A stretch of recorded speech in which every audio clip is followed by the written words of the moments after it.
একুল আর ওকুল হারালু দুই কুল, আগে পড়িবে দাদা তোর মাতার চুল। যারা দুইটা বিয়ে করতে চাচ্ছেন তাদের উদ্দেশ্যে এই ভিডিওটা। দাদা, ওই একটা আছে, একটাই ভালো, দুইটা কখনো করিয়েন না। আর যারা দুইটা করছে তাদের মাথায় কিন্তু চুল নেই। এখানে গেলেও লাত্তি গুতা, ওখানে গেলেও লাত্তি গুতা। কোনো সন্তানের কাছে আপনি মূল্য পাবেন না।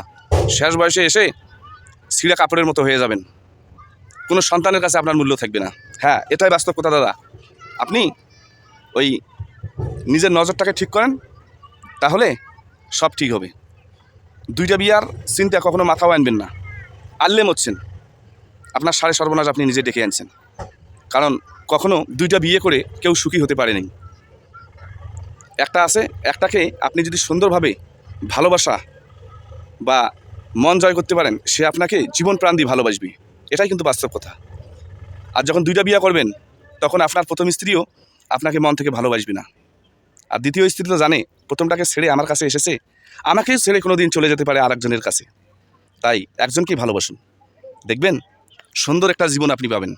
আর তা না হলে ওই দেখেন, কুকুর কিন্তু এই গরমে নদীর পানিতে যে বসে আছে, ঠিক এরকম দশা হবে আমাদের।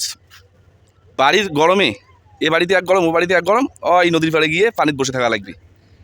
কথাগুলো তিতা হলেও এটাই বাস্তব ভাই। নিজের স্ত্রীকে সম্মান করবেন, সে আপনার কলিজা ছিঁড়ে দিবে। আর যদি সম্মান করতে না পারেন, তাহলে সে কখনোই আপনার হবে না। কারণ একটা নারী যখন কাউকে ঘৃণা করে, সে মন থেকেই ঘৃণা করে, কখনো তার হৃদয় আর বসে না। এই কথাটা মনে রাখবেন। একটা নারীর মন যতক্ষণ আপনি জয় করতে পারবেন, ততক্ষণ আপনার হৃদয়ে থাকবেন। আর যখন আপনাকে ঘৃণা করবে, সেটা বিষাক্ত কিংকোবরা সাপের বিষের চেয়েও বেশি বিষাক্ত হয়ে ওঠে। মনে রাখবেন, খেয়াল রাখবেন। আমার কথাগুলো আসলে অনেকগুলো আমি মাঝে মাঝে চিন্তা করে দেখি যে তিতা লাগে, আমার নিজেই তিতা লাগে, কিন্তু কথাগুলো বাস্তব। আমি হিসাব অনেক করেছি, অনেক করে দেখেছি যে কথাগুলো অনেক বাস্তবতা। তাই আমি বলতে চাই প্রত্যেকটি ভাইকে, যেহেতু আমরা পুরুষ জাতি, আমরা বাইরে বের হলে ভালো মন্দ কিছু দেখি, তো মানে এইটা খাবার না ওইটা খাবার খেতে মন চায়। বাড়িটা পড়ি, তারপরও ভালো লাগে না। আর ওটা যে কালো, তারপরে ওটা মনে হয় এই পরিচয় ওটা সুন্দরী। কিন্তু না দোস্ত, এই কাজ করা যাবে না। আসলে মানে আমাদের লক্ষ্যটাকে ঠিক দেখতে হবে। নফসটাকে ঠিক করতে না পারলেই আমরা এই পুরুষ জাতি থেকে কলঙ্কিত হয়ে যাই। একজনের জন্য 10 জনের বদনাম শুরু হয়ে যায়। তো যাই হোক, আমার কথা বলায় কেউ আঘাত পাবেন না। আর ভুল ত্রুটি হলে তো আল্লাহর রাস্তায় ক্ষমা চাই। আমি সত্য কথাগুলো তুলে ধরেছি। এমন কাজ করবেন না যাতে মাথার চুল আপনার না থাকে। এই ভুল করা যাবে না দোস্ত।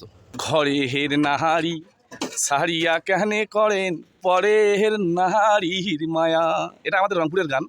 একটু মানে বুঝাইলাম আপনাদেরকে।